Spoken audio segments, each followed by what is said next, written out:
കോട്ടയം അയർക്കുന്നത്ത് അതിഥി തൊഴിലാളിയായ യുവതിയെ ഭർത്താവ് കൊലപ്പെടുത്തി കുഴിച്ചുമൂടി. പശ്ചിമബംഗാൾ സ്വദേശിനി അൽപ്പനയാണ് കൊല്ലപ്പെട്ടത്. ഭർത്താവ് സോണിയെ പോലീസ് അറസ്റ്റ് ചെയ്തു. അൽപ്പനയ്ക്ക് മറ്റൊരു യുവാവുമായുള്ള ബന്ധമാണ് കൊലപാതകത്തിന് കാരണമെന്ന് കോട്ടയം SP ഷാഹുൽ ഹമീദ് 24-നോട് പറഞ്ഞു. കഴിഞ്ഞ 14-ാം തീയതിയാണ് നാടിനെ നടുക്കിയ സംഭവം നടന്നത്. അയർക്കുന്നം ഇളംപാനിയിലെ നിർമ്മാണത്തിലിരിക്കുന്ന വീട്ടിലായിരുന്നു കൊലപാതകം. മൃതദേഹം ഈ വീടിന്റെ പിന്നിൽ പ്രതി സോണി കുഴിച്ചിട്ടു.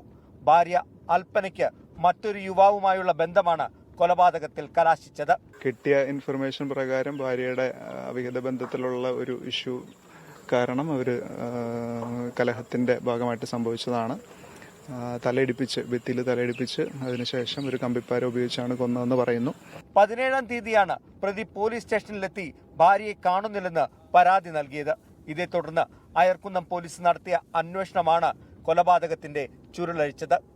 പ്രതിയെ ഫോണിൽ കോൺടാക്ട് ചെയ്തപ്പോൾ പ്രതി ഭാര്യയെ അന്വേഷിച്ച് നടക്കുകയാണ്. അയർക്കുന്നം ഭാഗത്ത് തന്നെ ഉണ്ടെന്നാണ് മറുപടി തന്നത്. പിന്നെ നമ്മൾ ലൊക്കേഷൻ എടുത്തപ്പോഴാണ് Ernakulam south police station location കിട്ടുന്നത്. അതിൻ്റെ അടിസ്ഥാനത്തിൽ റെയിൽവേ പോലീസിൻ്റെ സഹായത്തോടു കൂടി എറണാകുളത്ത് വെച്ച് പ്രതിയെ തടഞ്ഞു വയ്ക്കുവാനും ഇന്നലെയും ഇന്നുമായി പ്രതിയെ വിശദമായി ചോദ്യം ചെയ്തപ്പോഴാണ് പ്രതി കുറ്റസമ്മതം നടത്തിയിട്ടുള്ളതും.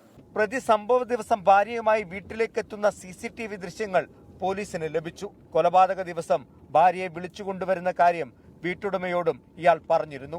ഇങ്ങനെ ഈ കൃത്യം നടന്ന 14-ാം തീയതി എന്ന് പറയുന്നെങ്കിൽ ആ 14-ാം തീയതി ഇവനിവിടെ പണിക്കുണ്ടായിരുന്നു. 9 മണിക്ക് ശേഷം പണിക്ക് വന്നിട്ടുണ്ട്. അന്നേരം മിറ്റിൽ വന്നേ. അപ്പോൾ ഈ എൻ്റെ പുള്ളിക്കാരൻ വിളിച്ച് ചോദിച്ചു ഇവനോട് നിനക്ക് പണിയുണ്ടോയെന്ന്.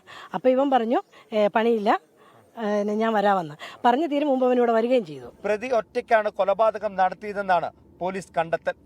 പ്രതിയുടെ അറസ്റ്റ് പോലീസ് രേഖപ്പെടുത്തി. നാളെ കോടതിയിൽ ഹാജരാക്കും. Toby Johnson, 24 Kottayam. ലോകത്തെവിടെയായാലും ഏത് സമയത്തും 24 വാർത്തകളും ഓഗ്മെന്റഡ് റിയാലിറ്റി പാക്കേജുകളും എക്സ്പ്ലെയിനറുകളും വിശദമായി കാണാൻ ഞങ്ങളുടെ YouTube ചാനൽ നിങ്ങൾക്ക് സബ്സ്ക്രൈബ് ചെയ്യാം.